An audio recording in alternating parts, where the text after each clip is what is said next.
देखना शुरू कर चुका है मेडकाट पीपल्स वॉइस। 2024 के लोकसभा चुनाव नजदीक है और बहुजन समाज पार्टी के सामने सबसे बड़ी चुनौती है कि जो 10 सांसद उनके इस वक्त लोकसभा में हैं उनको बचा कर रखना।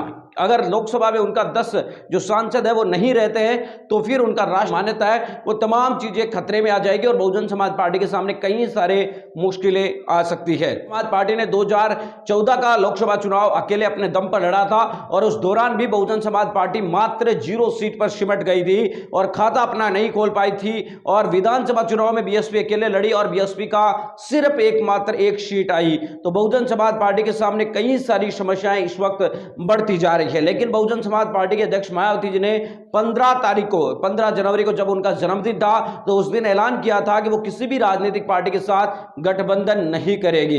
इसी बीच अब बड़ी जानकारी बाद में आई कि पंजाब में बहुजन समाज पार्टी है वो गठबंधन करेंगी। अकाली दल के साथ पंजाब में बहुजन समाज पार्टी ने गठबंधन किया है। लोकसभा चुनाव 2024 दोनों पार्टियां साथ मिलकर लड़ने का फैसला लिया है। लेकिन इसी बीच बड़ी खबर यह आ रही है कि हरियाणा में कल बहुजन समाज पार्टी की प्रदेश स्तरीय बैठक हुई थी और इस प्रदेश स्तरीय बैठक के अंदर साफ निर्णय लिया गया कि हरियाणा इकाई किसी भी पार्टी के साथ लोकसभा चुनाव के दौरान हरियाणा में गठबंधन नहीं करेगी। हरियाणा में बहुजन समाज पार्टी अकेले अपने दम पर चुनाव लड़ने जा रही है। इस चुनाव के अंदर नतीजे क्या कुछ होंगे यह अलग बात है, लेकिन बहुजन समाज पार्टी इस वक्त अकेले अपने दम पर चुनाव लड़ने का फैसला कर चुकी है। 2024 में बहुजन समाज पार्टी के सामने कई सारी चुनौतियां होगी क्योंकि 2024 में अगर बहुजन समाज पार्टी ने वापसी नहीं की तो फिर आगे की राह बीएसपी के लिए इतनी आसान नहीं हो सकती, क्योंकि हाल फिलहाल में बहुजन समाज पार्टी ने 2022 के विधानसभा चुनाव में जिस तरीके की करारी शिकस्त मिली उसके बावजूद भी किसी का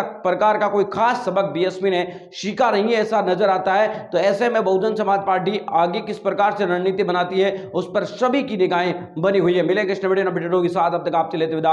लाइक कीजिए, कमेंट कीजिए।